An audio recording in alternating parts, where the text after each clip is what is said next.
we're halfway through the year and 2 days from Juneteenth, the day that we celebrate freedom, or more accurately, the day that we celebrate hearing about freedom. It's just, I mean, it was something we heard about. We didn't really experience it. And today I want to talk about what freedom in 2026 actually looks like, right? So this is for y'all as well as for your kids in the future when they got to do a report on what freedom looks like in 2026. I just want to make sure that I am a part of the data set that's using AI. Because right now we got a Fox News weekend host who is running the Pentagon. Right. And I know, look, y'all don't give two fucks about dude, but he is just an example of what I'm on today. And if you stick with me, you will see what I'm talking about. Then we got a man who blew up the whole thing, promising to give you something new, folks, only to get the old thing back like it's Eddie Kane on a revenge tour. Check it out. And the same people who was tripping over 3 days over the fact that our president wore a particular color of suit have zero problem with any of this shit. It's like the expectation and the reality have never been further apart. And black people, it's like we gotta live in that gap. So going in, I don't want y'all to think this really got anything to do with Pete or the president or any of that, Iran, Obama, none of that. It's really about standards, right? Because America keeps telling us that we have them, but its actions just suggest otherwise. This is Society Breakdown. Peace, and blessings. What's good? This is your boy 7 Inglewood Zone right now in your zone, and this is another episode of Society Breakdown, where we do a little bit of analysis into the cultural diaspora. And before we get started, if you are new around here, welcome. But I would implore you to please hit that like, hit the sub, and share this with your peeps so, I can grow this thing, you know what I'm saying? But with that said, let's go ahead and get into it. So we got this nigga Pete, Pete Hegseth. This dude is the Secretary of Defense of the United States of America. I mean, he oversees the most powerful military apparatus in human history. Nuclear weapons, wars, bombs, all that shit, right? Hundreds of thousands of service members. He got all that, right? But his previous job was a host on Fox and Friends on the weekends, right? Like not even the weekday version. So, and just so you know, you do the weekend version of Fox and Friends when the weekday version is just a little bit too fast for old Betty there. You know what I'm saying? So this is where Pete comes from, right? This distinguished Army reservist. Not that there's anything wrong with the weekend warriors, you know what I'm saying? But to be in such a role, anyway, I don't want to get ahead of myself, right? But this dude immediately begins removing leadership, right? Starting with General C.Q. Brown.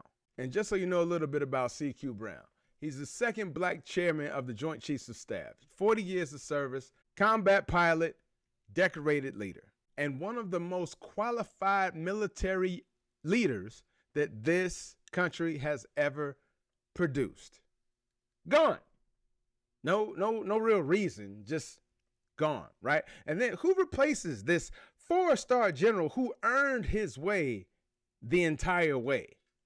They bring in a man by the name of Dan Kane, right? Dan Kane is a retired 3-star general. I could have swore that 3 was less than 4, who required an unusual pathway back into service and a promotion to 4 stars to legally accept the appointment. Now, I could have swore that DEI was a problem last time I checked.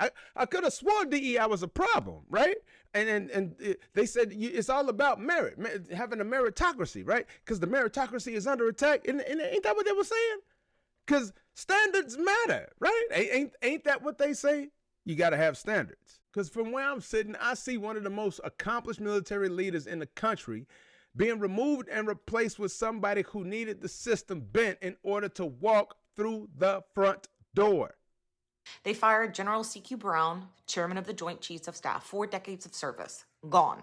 And then they replaced him with Lieutenant General Dan Kane. Trump remembers meeting Kane in Iraq because Kane told him, quote, "I love you, sir. I think you're great, sir. I'll kill for you, sir," end quote.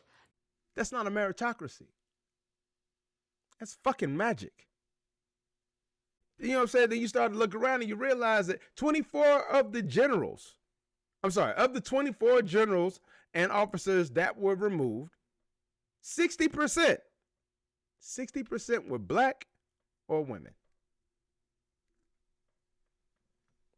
Then you got Army Chief of Staff Randy George, a West Point graduate with a distinguished career of his own. This dude had the nerve to ask for a meeting with Pete to ask him, why are black officers and female officers being dismissed from their positions? And what did Pete do? He wouldn't even meet with the dude. He just fired him. What are you asking for? Fired.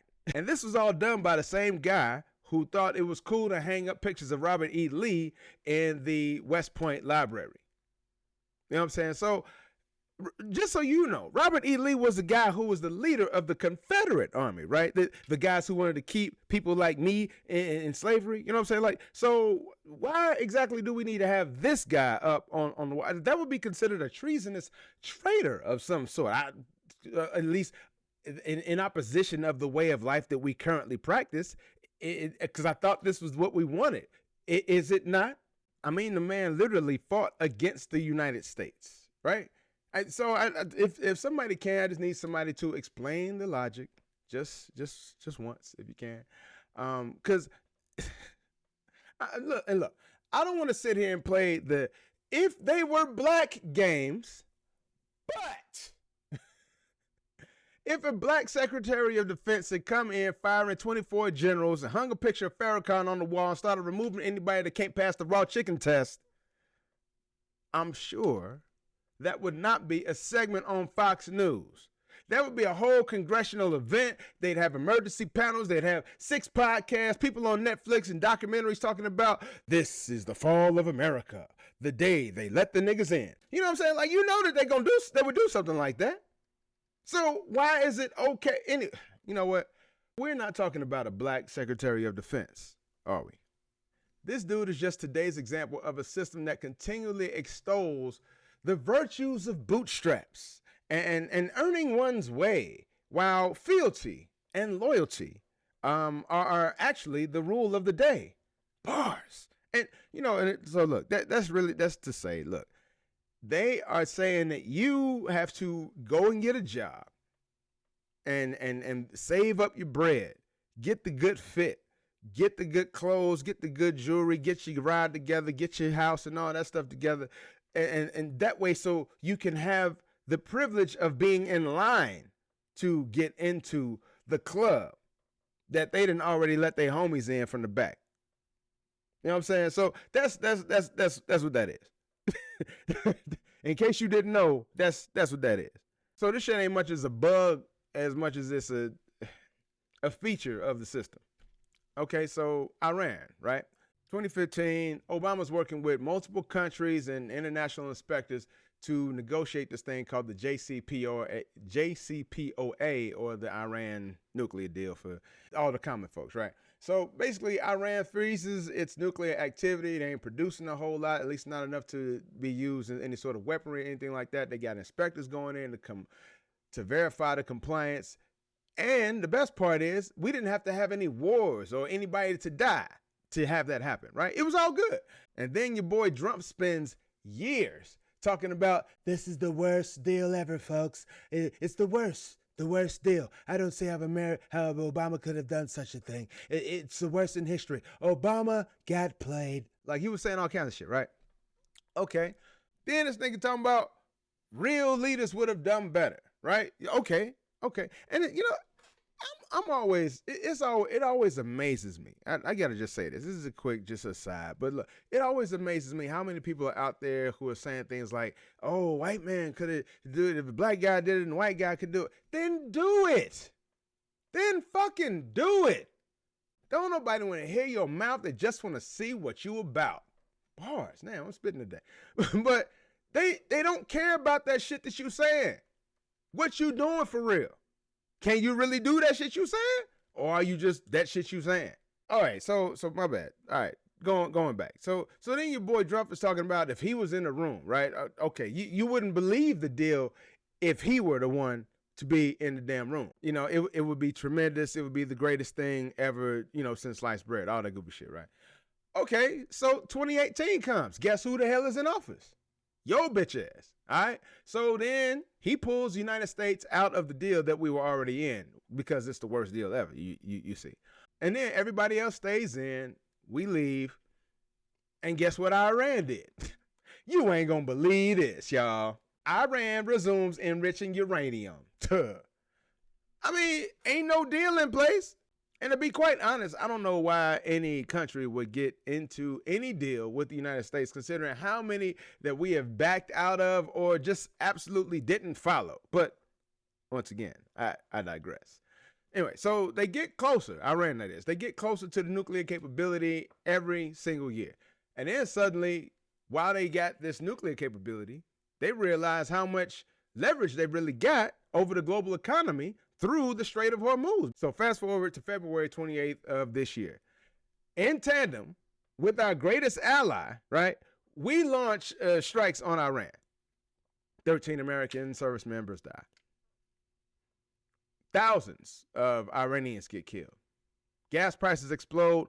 Food prices go up. Strait of Hormuz gets choked. Now, mind you, this is the waterway that carries 1/5 of the world's oil and gas supply, which is somehow giving them more bargaining power than they had before we started bombing them. Isn't that what we wanted? And what do we get for all that blood and treasure, right? We get a 60-day memo, an MOU, or a memorandum of understanding, you see. And look, I just want to know, because, you know, I'm a little confused at this point. Ain't you the art of the deal, nigga? Ain't you the art of the deal, dude, who's supposed to be like, it's going to be so easy with Ukraine. It's going to be so easy. Peace in the Middle East is going to be so easy. Like, I ain't seen easy come from you yet, except for when you paid for your prostitute. That seemed pretty easy. Anyway, but I'm just saying, a 60-day ceasefire to figure out the actual deal, which got your own people looking at you crazy and saying that it looks basically exactly like the deal that Obama already had in place, is making you look hella weak. I'm just saying. To go through all that, to make it seem like this was our enemy and we had to attack them and take them out at all costs and, you know, all that other whoop the band. Like, all of that to find out that you just wanted to slap your name on it? That's it? You just wanted your name on it? So from the art of the deal negotiator, the Chris Sabian of real life, his deal cost us billions of dollars, wasted weapons, stockpiles out the ass, and had 13 Americans killed just to get back to where the fuck we was already at? Look, Obama said it in 2018. He said this shit publicly. He said that whatever dude eventually negotiated wouldn't look significantly different than what he had already built. And guess what?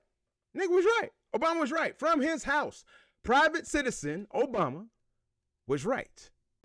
He didn't even have an intelligence briefing to know that either. Meanwhile, your boy's approval rating is plummeting to 39%. Nigga threw a party on the White House lawn, fireworks, motorcycles, gladiator pride fights, and all while Americans are burying their kids. And look, the very same people who gave us 3 solid days of coverage over Obama wearing a tan suit to a press briefing in 2014 had absolutely nothing to say. Not one word. So at this point, I think it's safe to say that the bar ain't just low. The bar is underground. And somehow it only applies to some of us. So let's zoom out, right? Zoom out and connect the dots. This dude got on stage, on public TV, and questioned whether Michelle Obama was a woman. This nigga said it. He's got a platform. And ain't nobody said nothing.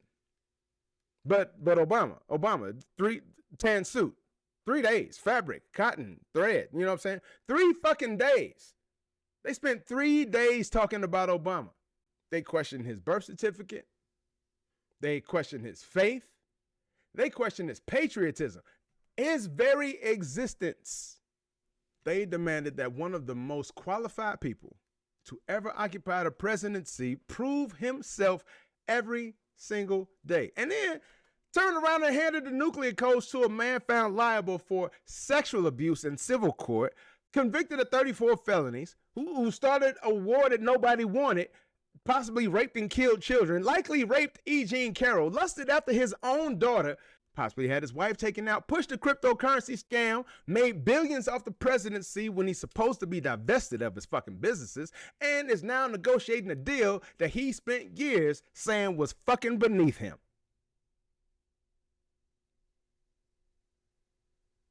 Again, this is the nigga coming in the back door, waving the fofo, while the rest of y'all who got patted down are now sitting at a disadvantage. And look, it's not just at the top. We talked about over the past weeks about these young men. Cyrus Carmack-Belton was 14 years old, shot in the back, running away from a man chasing him over a bottle he never stole because that man felt threatened. The jury watched the video. They saw him running. Not guilty. Andy and Rick Child get to walk away free. Carmelo Anthony was 17. Said he felt cornered and threatened. Pulled something. Now it's kind of speculated whether it was a knife or not. You know what I'm saying? But pulled something. He gets 35 years. The boy's 19 now. CQ Brown served 40 years military. Decorated, qualified, exceptional by any standard.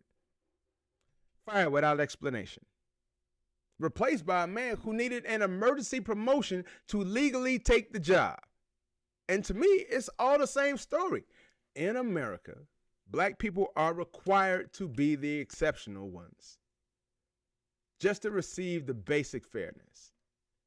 And even when we're exceptional, they reserve the right to move the goalposts, change the rules, fire us, lock us up, and call that merit, right? And look, me, I'm not going by what people say.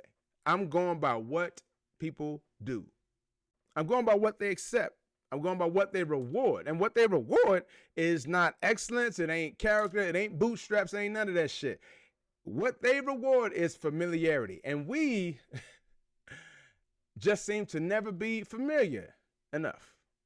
So look, I said at the beginning that the expectation and reality have never been further apart, right? And black people have and we've been living in that gap most of our lives, right? And to me, that's what all these stories have in common, unfortunately. So look, I don't know what this country is saying by its actions for real, but I just know it's becoming harder and harder to ignore what these actions or the actions of the country are teaching us. And that's that excellence is demanded from us to even get on the list, while mediocrity is forgiven in others who are already in the goddamn room. So accountability is selective. Grace is unevenly distributed. And eventually people stop listening to what a nation says. They start paying attention to what it rewards. And they do that. Why do you think there are more ways to cheat, and cheating is on the rise even more and more these days, right? Hell, they'll teach you how to cheat better than they'll teach you how to learn. But I digress. In 2 days, it's Juneteenth, right? The day that we celebrate the announcement of freedom for us. And that freedom part, though, yeah, it just seemed like some terms and conditions apply. But that's what we gonna leave this one. Y'all let me know what you think about this one down in those comments below. Do you think America lives up to its bootstraps, home of the brave credo? Or is it more of a who you know kind of setup? And darn it, wouldn't you know it? Black people just don't seem to know enough of the right people. Game, recognized game, and you looking kinda unfamiliar right now. I'd love to know your thoughts down in those comments below. And if you come across any content you want your boy to review or show on the show, hit your boy up at societybreaksdown@gmail.com. Be sure to hit me up on all the platforms where you can find Society Breakdown. And please do your best to take care of yourself and others while you do. I've been your boy 7. This is Society Breakdown, and we'll see you next time. Peace, and I'm out.